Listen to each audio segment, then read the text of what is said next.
now do longer tenured bond, which is the kind of capital we need to develop the country. So bottom line, there will be spin-off, there will be a domino effect. Oh, absolutely. I expect that. I expect that. And this is part of one of the many things that is leading the NSIA to reallocate our investments more and more to domestic. I told you that up until middle last year, we were still sub 10% domestic investments.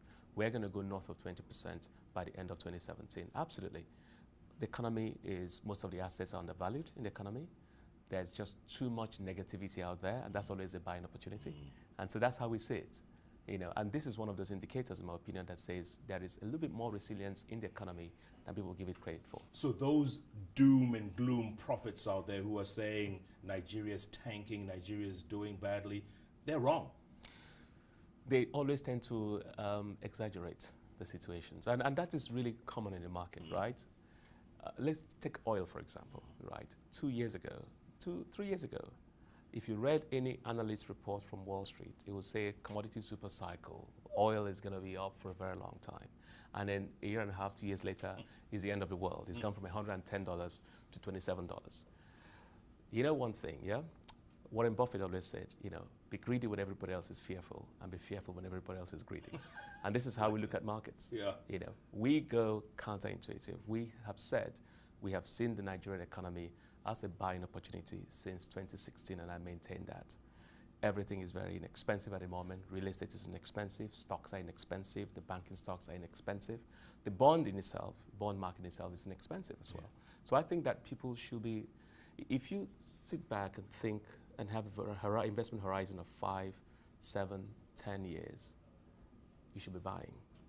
And so this is a market for investors, not a market for traders. If you want to trade, this is not a market for you. You're going to lose your shirt. But if you want to invest, this is an opportunity, and this is reward you get from the bond market. Yeah. Bottom line, will the road shows continue, or is this a done deal and we move to the next one? Well, it's priced now, right? So it's over. It's traded. And today, this morning, it's actually trading above the issue price. Already? Yeah, already. Yeah, it's trading at 101. It closed at 100, so it's trading above the issue price. So it's just nice. It's a good feeling. Yeah. It's a good feeling. Yeah. It's a good feeling for some of the businesses we're creating at the NSIA. So if you look recently, we created a business called InfraCredit. The job of InfraCredit is to provide monoline insurance for infrastructure bonds. So you want to build a road, you want to build a water utility, power plant, you can issue a bond. If it is rightly structured, the InfraCredit will provide some enhancements, providing insurance to that bond, a part of that bond.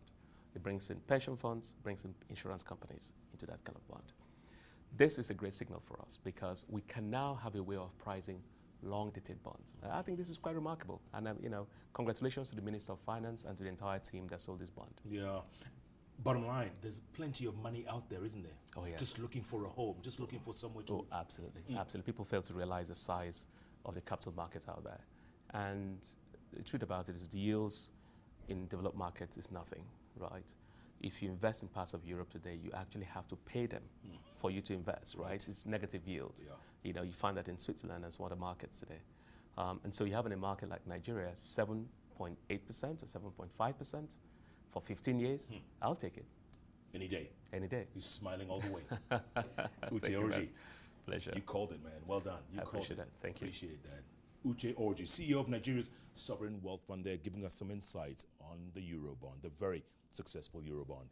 Now we're going to stay in Nigeria for this next story. And the government has announced that it is taking over troubled airline Arik Air. The Asset Management Corporation of Nigeria, AMCON, obtained a court order to take over the country's largest carrier, saying it was, quote, too important to fail. Now, AMCON has said that grounding Arik Air would have caused a major catastrophe in the aviation sector, as well as the Nigerian economy. This is because Arik Air accounts for around 55% of domestic passenger traffic and operates a domestic, regional, and international flight network. Stay with us. We're going to take the first break of this hour. Plenty more ahead, including news from around the world, your business headlines, sports, and of course, all the entertainment news. Here's a gentle reminder. You're watching This Day live from Nigeria's capital, Abuja. We're back in a moment.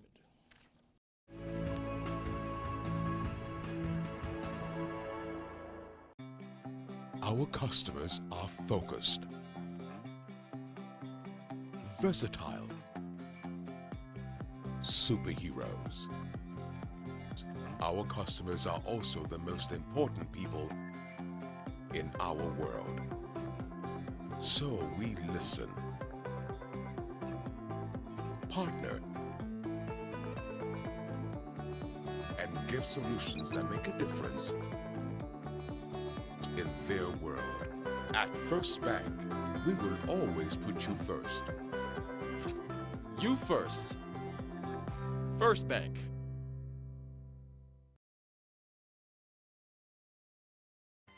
The best way to predict the future is to create it. There's a special breed of achievers out there that are called tomorrow's people, the highly creative ones who live in the future. They imagine what will be and strive to make it happen. They are bold. They refuse to wait for the future. Tomorrow bends and conforms to their ideas. At Access Bank, we share the same sentiments. We've been able to grow our bank to become a leading player in Nigeria with a strong presence across the continent, adopting best practice in everything we do. Our mantra for success is simple: speed, service, and security. Those who shape tomorrow, strive for, and demand perfection. At Access Bank, our service culture of speedy response and drive for excellence is the blueprint for creating customer experiences that will echo for generations. Come, let's work together and take tomorrow.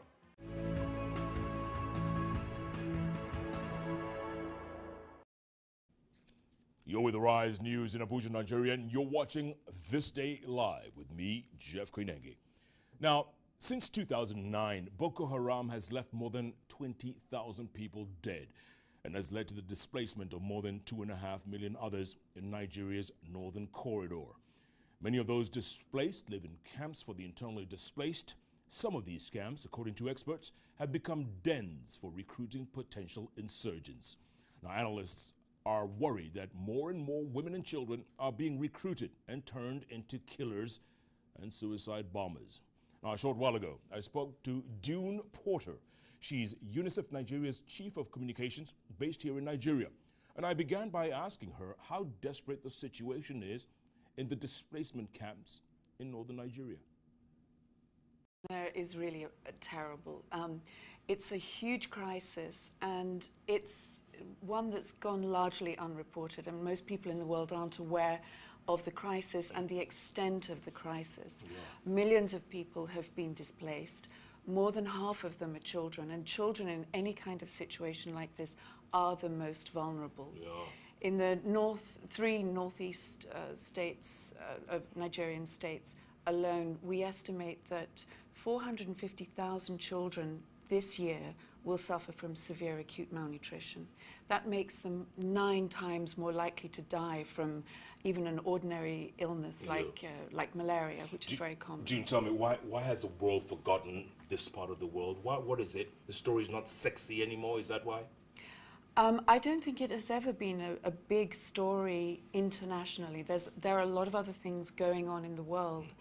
And this is an area of the world that just has been a little bit forgotten, left unreported. Yeah. But it's vitally important that it is understood more widely. It's such a huge problem that no one government, no one organization can make a significant enough difference. We really need the world to mobilize around the humanitarian crisis in northeast Nigeria. Yeah, what is security like over there? Because we hear stories every other week. A young lady, mostly, suicide bomber walking into a camp or attempting to walk into a camp and blow herself up. How safe or unsafe is it? Well, this is a phenomenon that we're extremely concerned about. We don't even like to call them suicide bombers when they're children, because children have been forced or manipulated into, they're used in this way. These children are victims, they're not perpetrators. But there has been an alarming increase in the use of children in this way, even since the beginning of this year. Having said that, security is improving in other areas as well. We're now able to reach, with humanitarian assistance, more people in more areas in Borno State, which is the most acutely affected. Yeah. Nigerian military has reported successful gains up there. What's it like? I mean, are they succeeding in driving Boko Haram out and making the place safer?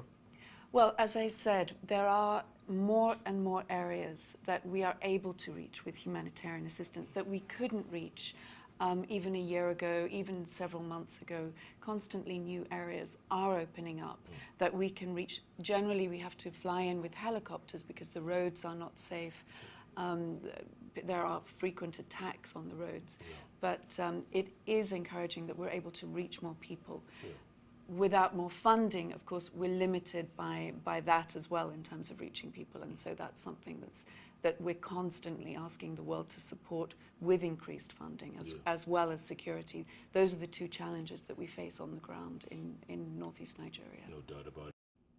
UNICEF Nigeria's Chief of Communications there, June Porter, talking to us about the situation in the north. From northern Nigeria to Yemen, and the United Nations has launched an emergency appeal for $2.1 billion to provide food and life-saving aid for Yemeni civilians caught up in the chaos of the country's two-year civil war. According to the UN, approximately 55% of the country's medical infrastructure is out of action, with the economy and vital civil institutions devastated. Around 12 million people are facing famine, including 2.1 million children already acutely malnourished. Let's take a look at this special report on Yemen, where hungry children have turned to begging. 14-year-old Ali Muhammad and his brother Majdi, 7, lost their father in an airstrike in August 2016. Now they roam the streets of Yemen's capital, Sana'a, wiping windshields. They earn about $3 a day, not enough to feed their mother and 8 sisters. We used to live safely in Hajar province with my father, who sold cant for a living. One day he got sick and we took him to a Doctors Without Borders hospital. The hospital was hit by an airstrike and my father was killed. We moved to Sana'a 5 days after we buried him. The brothers are among scores of Yemeni children orphaned by the war ravaging the country. Fighting between government forces and Iran-backed Shiite rebels who control the capital escalated in March 2015 with a military intervention by a Saudi-led coalition to support the government, taking a heavy toll on the country's youth.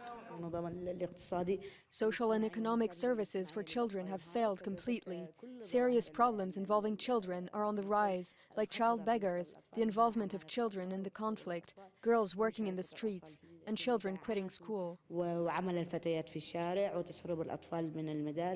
conflict has deprived 2/3 of Yemen's 26 million people of medical care. Food is also scarce. Here, one child dies every 10 minutes from disease or malnutrition, according to the UN. The cases we receive are very serious. The children suffer from severe diarrhea.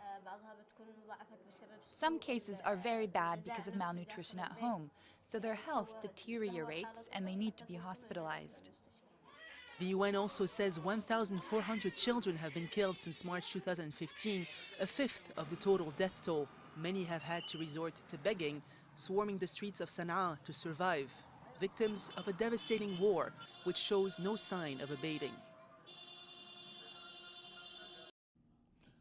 On that note, we're going to take a quick short break. Plenty more ahead. Do stay with us. All the business headlines, including stocks, bonds, oil prices, all coming up. Here's a gentle reminder. You're watching This Day live from Abuja, Nigeria. We're back in a moment.